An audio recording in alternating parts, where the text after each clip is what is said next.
First, he tells them to leave his child. Tell them to leave his child in the desert. بِوَادٍ غَيْرِ ذِي زَرْعٍ عِنْدَ بَيْتِكَ الْمُحَرَّمِ.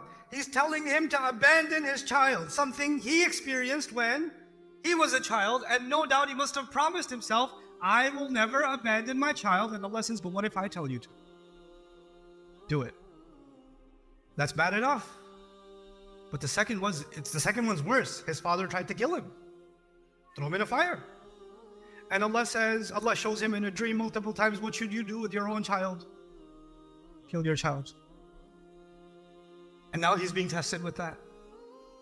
The question then arises, why is Ibrahim alayhi salam being given such a painful test? Like, we know these tests, but maybe sometimes we don't connect these tests to his own childhood.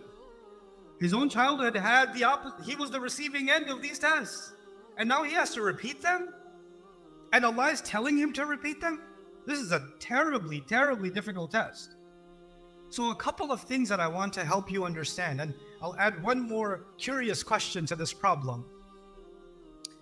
The angels came to the house of Ibrahim alayhi salam when he was very old. And they told him, after some conversation, that they are here to kill everybody in the nation of Lut, except a few. And Ibrahim alayhi salam questioned their decision. He said, "Yujadiluna fi qawmi Lut." Why are you killing them?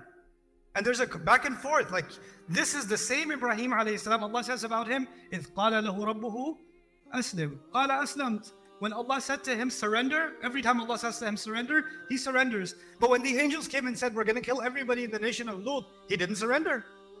Yujadiluna. And the question arises, you are arguing, Ya Ibrahim, alayhi salam, you're arguing to save the lives of the nation of Lut, but you didn't argue a few years later when Allah told you to kill your own child. What is this? How come sometimes you surrender, sometimes you don't surrender? We need to understand. In the case of the nation of Lut, in that case, it was clear that they are criminals. And as a result of their crime, Allah decided this punishment. And it is in the nature of every prophet that even though the qawm is worthy of punishment, they beg for them to be forgiven anyway. They somehow try to make some negotiation on behalf of their people, even though they know they're bad. Even though they know, and that's not even his people, but he's still trying to, is there any way I can negotiate something? That's part of the rahmah Allah put inside the hearts of prophets. But there's a cause and effect. They're sinful. They've deserved it. And he's questioning whether that can be delayed or minimized or some kind of conversation can happen. On the other hand, when he sees the dream that his son is to be slaughtered, his son is not a sinner. His son is not a rebel against Allah. This is a command from Allah, and Allah didn't say, and here is why he deserves to be slaughtered. There's no reasoning.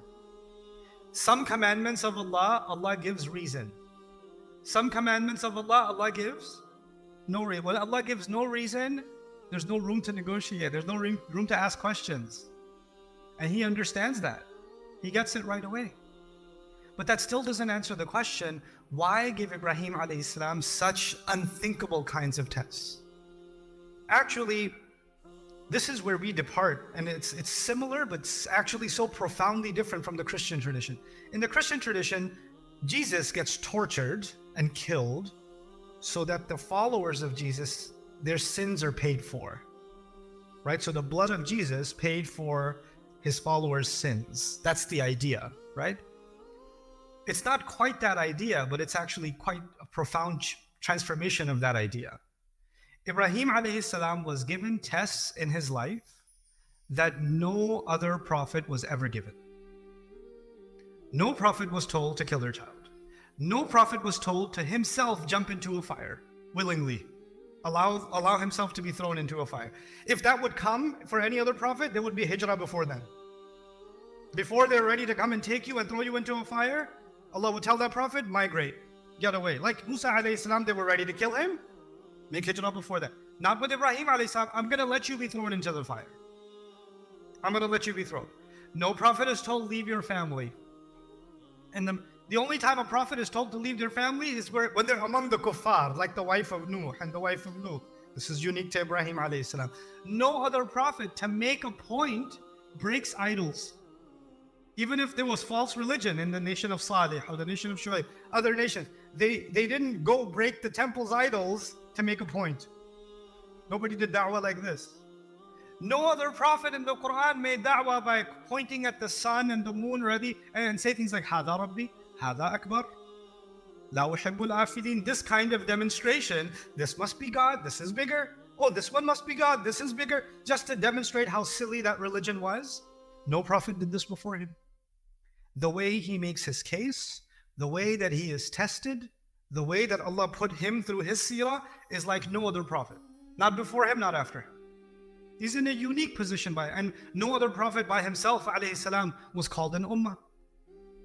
Now, what did Allah teach us about that unique way in which Ibrahim alayhi salam was tested? Even if you look at the language, those of you that are familiar with the Arabic, when Allah says, subhanahu wa ta'ala, إِذِ ابْتَلَى إِبْرَاهِيمَ رَبُّهُ بِكَلِمَاتٍ.